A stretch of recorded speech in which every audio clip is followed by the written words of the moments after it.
Five. Okay. Peace. I'm sitting here with Dr. Umar Johnson. He really needs no introduction. We're going to have the man lay down some heavy information tonight. I want to ask you two questions. Number one, could you drop on us one more time? This is actually going to be going out to my Facebook friends, who all follow me as well. But that was heavy what you dropped on us about the whole X-Men thing and where they stole that concept from. Could you lay that out again? Where Sure. Wolverine came from? And In fact, yes, all of the X-Men, or should I say most of the primordial X-Men, the primaries, the most populars, those were created from the stolen stories of the Orisha, or the deities, sometimes called gods. I don't like to use the word God because it's not an accurate translation. I'll say powers. Right. Okay, so the X-Men were based on the descriptions of the African powers. So Logan, who is Wolverine, that is the stolen energy from Ogun, the god of metal. Ogun carries 3 machetes in each hand. Wolverine, when he gets upset, he gets 3 machetes on each hand. And the name Logan itself actually reveals evidence from whence they stole the idea, because when you drop the L off Logan, you get Ogan, O-G-A-N. You turn the A to a U, you get Ogun, which is the god of metal in Africa. I'm actually a child of Ogun. Okay, then we go to Halle Berry's Storm. Storm was stolen from the African power Oya. Oya is the feminine energy of the wind, the hurricane, the tornado. She's the bringer of change, and she's also the carrier of the ancestors. So Storm was stolen from Oya. Thor was stolen from Shango, the most popular of all the Orisha, or the powers of the West, from the West African spiritual system called Ifa, practiced by the Yoruba. Thor's colors are red and gold. Shango's colors are red and gold. Thor's element is thunder. Shango's element is thunder. Thor carries a double-sided axe.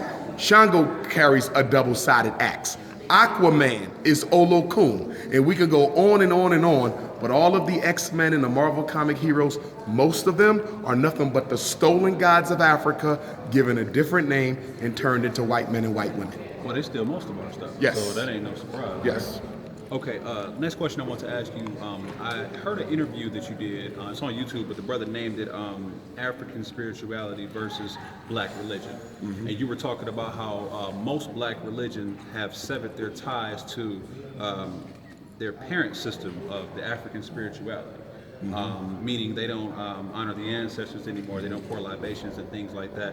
Could you touch on that, and also where people can go to learn, where Black people go to learn about their original African spirituality? Any books, any references, anything like that? Sure. The thing to understand is that what separates African spirituality from all religion, several things. Number one, we believe in the balance of masculine and feminine divinity. So in Islam and Christianity, God is always referred to in a he. God is totally masculine. God doesn't have a feminine aspect. That violates African culture. Wherever there's a he, there's a she, there's balance. So God is not a man or a woman, but creator of the male and the female energy. Okay? Also, African spirituality, I don't care if it's voodoo, Santeria, Apollo, Lukumi, Ifa, Dogon, Akan, Kemetic, it's all based on ancestral veneration. We come from God through our ancestors, and our DNA is in the shape of a chain. So we actually come down from heaven on the chain of DNA through our ancestors, and we go back to God through that same chain of DNA. So for us, there's no strong relationship with the Creator that disrespects the ancestral chain from which we descended from that Creator. So we come from, yes, through the spiritual. Or the bloodline ancestors? Well, same thing. You have your family ancestors, which we would call Agun in Yoruba, and then you have your collective racial ancestors, which we would call Agungun. So for me, Frederick Douglass is Agun. We're bloodline. But for you, Frederick Douglass will be Agungun. So we have a spiritual hierarchy. God at the top, then the middle spirits. If you're Muslim and Christian, you call the middle spirits angels. We call them Orisha, Loa, Abusam, Neteru, the middle spirit. And then bloodline ancestor, Agun. So it's like a pyramid. God, middle spirits, Orisha, Neteru, Loa, Abusam. Agun, your bloodline ancestor, and then Agungun. That's the widest base, because that's all collective African ancestors who have ever existed. That's Marcus Garvey, Harriet Tubman, that's Fannie Lou Hamer, Ida B. Wells, and you can call on their energy and pull that energy into your life to help you with certain things. But we must honor the bloodline ancestors first. They are our first defense of spiritual protection. When we talk about a guardian angel, the guardian angel concept comes from the ancestors. And that's why angel and ancestor begins with the same antecedent, the AN. Okay? So our angels are our ancestors. And we have to get back to doing that because the white man has spooked us away from ancestral veneration. We don't worship our ancestors. We worship God, but we continue to relate to our ancestors as if they were living in the flesh because they still are living. A lot of us are expecting for that white man to ride in on the cloud in a minute now, any second now, and crack the sky and save them and take it back to a place that he said was inside of them already. Yes. But we're the ones we've been looking for. Nobody's coming to save us. We have to do the saving. The ancestors are in us. God is in us. The Orisha are in us. We have to manifest. What did Jesus say?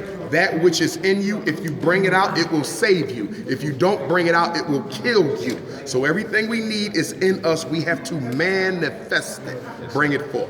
Anywhere people can go to learn about spirituality? Well, I would say you can learn from any traditional African spiritual community, okay? And they're all over. If anybody need to contact me, I can point them in any direction depending on the system they want to study. Yeah. I study E5. That's what resonates with my system. But it doesn't matter to me what it is. If it's Kemet or if it's Dogon, they all have the same spiritual foundation. But you got to find what resonates with you. Some people do the Netters. I do the Orisha.